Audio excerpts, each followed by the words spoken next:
The first time I saw the number, I thought it was a glitch because no living thing should be capable of that much death. The War Council chamber fell silent as the hologram stabilized, blue light painting the faces of admirals, alien envoys, and observers from a dozen star systems. The number hovered there, rotating slowly, almost shy. Kill ratio, 1. For 1,612. 1 Earth Marine. 4,612 confirmed enemy dead. And that was only the conservative estimate. None of us were prepared for what that meant. They had summoned us to Station Helios for a simple reason. The war was going badly. Humanity's first interstellar conflict had turned into a slaughter, not of humans, but of everyone else.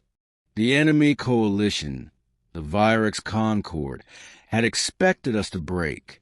We were latecomers to the galaxy. A single-system species with loud radio signals and fragile bodies. Easy prey. Instead, battle after battle ended the same way.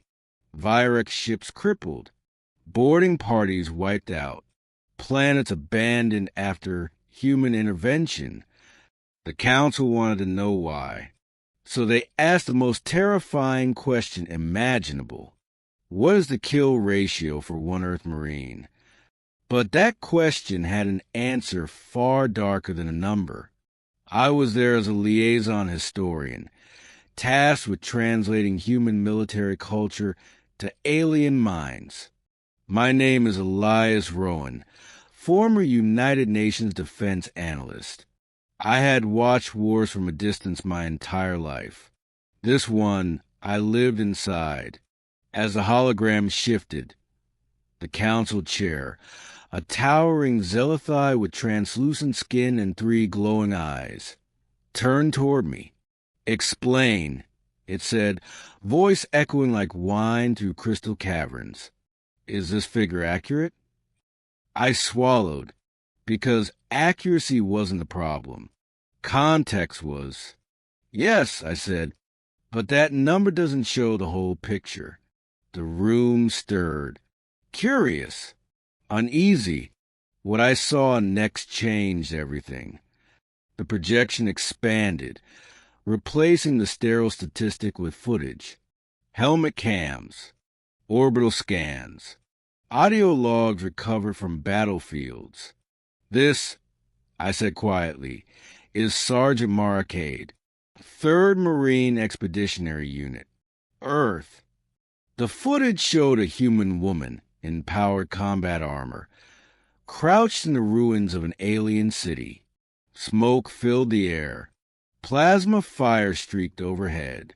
Her breathing was steady, controlled. Around her lay bodies, Virex infantry, their exoskeletons shattered, weapons melted or broken. She was alone. Her unit was deployed to defend Outpost Ria 9. I continued. Population, 80,000 civilians. Mixed species. The Concord attacked with 3 battalions.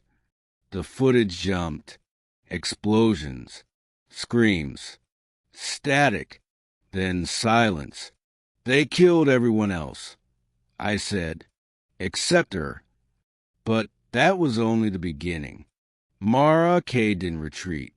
She couldn't. The outpost evacuation ships were destroyed in the first 10 minutes. The Concord assumed resistance was over. They were wrong. For 7 days, she fought alone.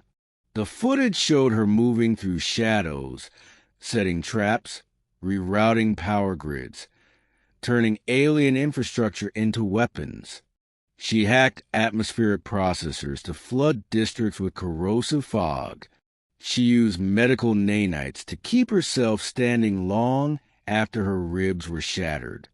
She talked while she fought, not to enemies, to herself. Stay angry, she whispered in one clip, voice cracking. If you stop, you'll remember. Every 2 paragraphs of footage ended with the same thing. More bodies, more destruction, more unanswered questions. The alien delegate shifted uncomfortably. The Virex observer, present under truce, clicked its mandibles in agitation. "This is not possible," it hissed. "No single organism can sustain that level of combat effectiveness." I nodded. "You're right." The footage paused on Mara's helmet display, flashing warnings in red. Critical damage. Adrenal limits exceeded. Neural strain. Fatal. "She should have died on day 2, I said, "by all known medical models." "So, why didn't she?" asked the Zelethide chair. I hesitated, because now we were approaching the truth humanity had tried to bury.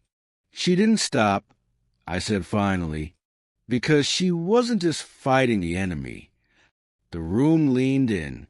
She was fighting guilt. Mara Cade had a sister, civilian, xenobiologist, stationed on Ria Nine.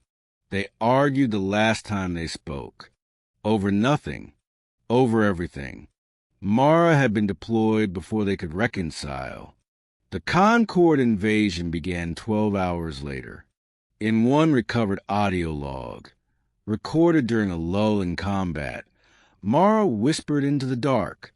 "I was supposed to protect you," she said. "I protect people. That's my job." Her voice shook. "So I'll protect everyone else instead." That promise became a weapon.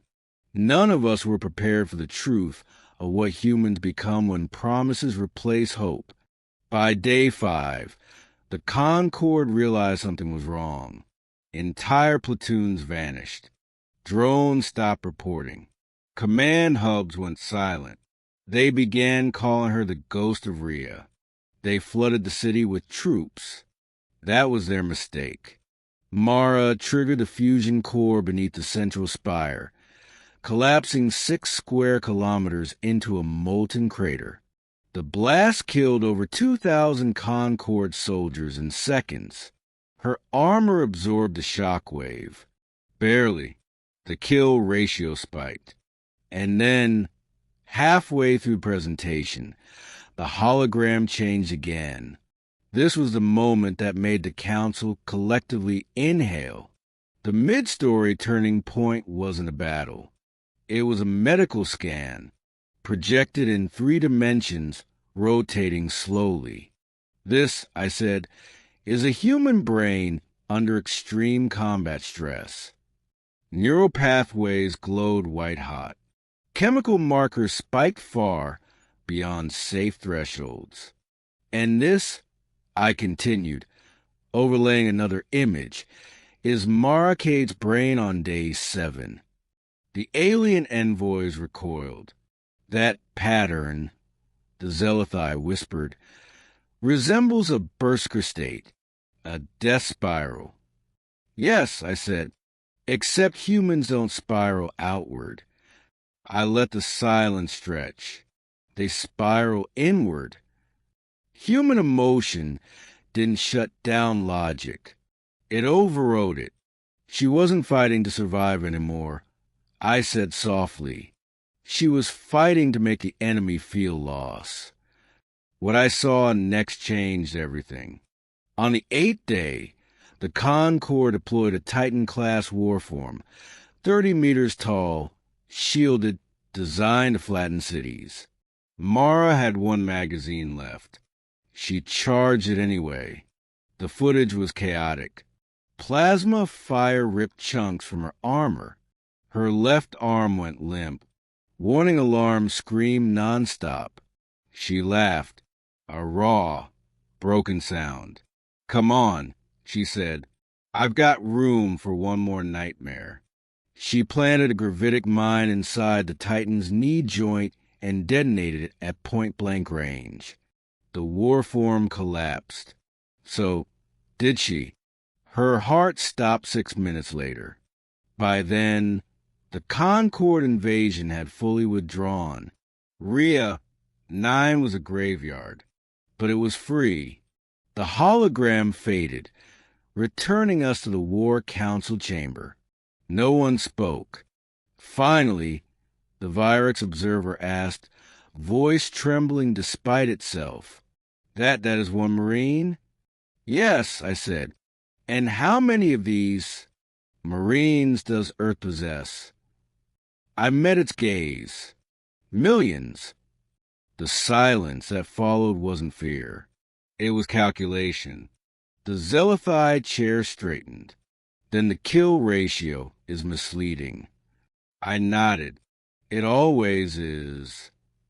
"Because," it said slowly, "you are not measuring kills." "No," I agreed. "You are measuring resolve." Humanity didn't win wars by being stronger or smarter. We won by refusing to stop hurting. The Council voted that day. The war ended not with a treaty, but with a message broadcast across known space. To all civilizations, do not invade Earth. Do not corner its soldiers. And never ask what one human is worth in combat, because the answer will always be higher than you can afford. Weeks later, I visited the memorial on Ria Nine, a single name etched into alloy and stone, Sergeant Marcade. Beneath it, a human inscription, translated into every known language. She stood alone so others would not. As I turned away, I realized the galaxy hadn't learned the most important lesson. The kill ratio wasn't terrifying because of how many enemies one Marine could kill. It was terrifying because of how much loss one human could carry and still keep fighting. And that is why the stars learned to fear us.